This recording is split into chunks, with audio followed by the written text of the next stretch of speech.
Stop wasting time reading books. What does that mean? Do I not like books? No, I love books. If you want to become a great presenter, a great business person, a leader, you need to read. You need to take as much information as you can, listen to blogs, podcasts, whatever it is. In the last 9 months, I've had more influx of books and podcasts and blogs than any time in my life, and it's life-altering, to be honest with you. But within that, a lot of people read books, like myself included, for years and years, and once the book is done, it basically dies. And so, you might have a couple things you enacted in your life right then when you read it, or you did right then when you listened to it, but then it just kind of goes away.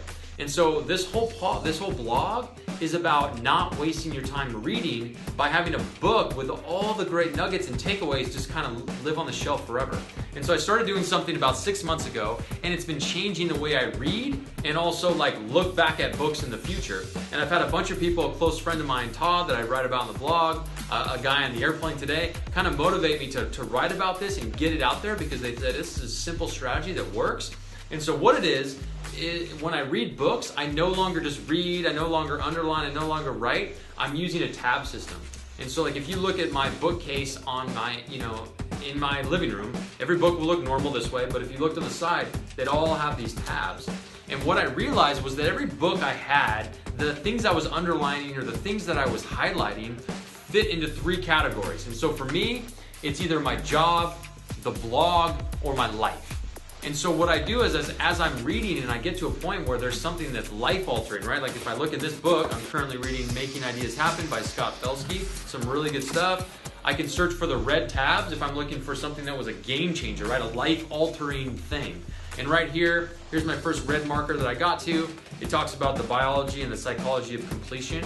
So it's this whole thing about, for me, not procrastinating. It's something that I can really use a method in my life. So it was a life-altering thing, right? So it's a red one.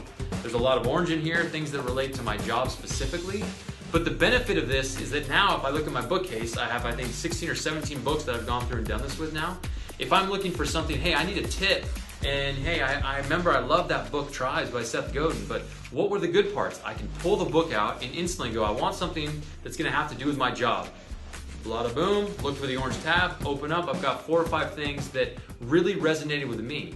It's like Cliff Notes, except for it's Cliff Notes that you wrote, right? Your past self wrote, and so you can go straight to the good, impactful stuff without wasting any time.